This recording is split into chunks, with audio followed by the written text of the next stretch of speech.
Indian premier ലീഗിന്റെ ഈ സീസണിന് തൊട്ട് മുമ്പുള്ള മെഗാലേലം അവസാനത്തിന് ശേഷം ചില ആളുകളെങ്കിലും പറഞ്ഞ ഒരു കാര്യം ഇങ്ങനെയാണ്: ഡൽഹി ക്യാപിറ്റൽസ് വളരെ മികച്ചൊരു സ്ക്വാഡാണ്, കന്നി കിരീടത്തിലേക്ക് എത്താനുള്ള എല്ലാ സാധ്യതയും ഉള്ള ഒരു സ്ക്വാഡിനെ അവർക്ക് ഉണ്ടാക്കിയെടുക്കാൻ സാധിച്ചിട്ടുണ്ട്. എന്തായാലും ബാക്കിയൊക്കെ സീസണിൽ കാണാം. ഇതാണ് ആളുകൾ പറഞ്ഞൊരു കാര്യം. എന്തായാലും ആകാശ് ചോപ്ര ഈ സ്റ്റേറ്റ്മെന്റിനോട് താൻ യോജിക്കുന്നില്ല എന്നും ഡൽഹി ക്യാപിറ്റൽസ് സ്ക്വാഡിൽ ഒത്തിരി പ്രശ്നങ്ങളുണ്ടെന്നും ഒക്കെ പറഞ്ഞിരിക്കുകയാണ്. അദ്ദേഹത്തിന്റെ വാക്കുകൾ ഇങ്ങനെയാണ്: ഓസ്ട്രേലിയൻ സൂപ്പർ താരമായ ജെയ്ക്ക് ഫ്രൈസറിനെ പോലെ ഒരു താരം ഡൽഹി ക്യാപിറ്റൽസിനുണ്ട്.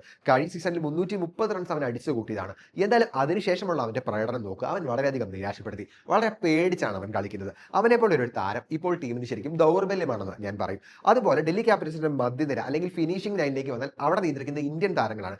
സമീർ റിസ്വയും അശുതോഷ് ശർമ്മയും പോലുള്ള താരങ്ങളാണ് അവിടെയുള്ളത്. എത്ര കണ്ട് ഇവർക്ക് തിളങ്ങാൻ സാധിക്കും? അവരൊക്കെ ഒരു വൺ സീസൺ വണ്ടറായി മാറുമോ? ഇതൊക്കെ സംശയമുള്ള കാര്യമാണ്.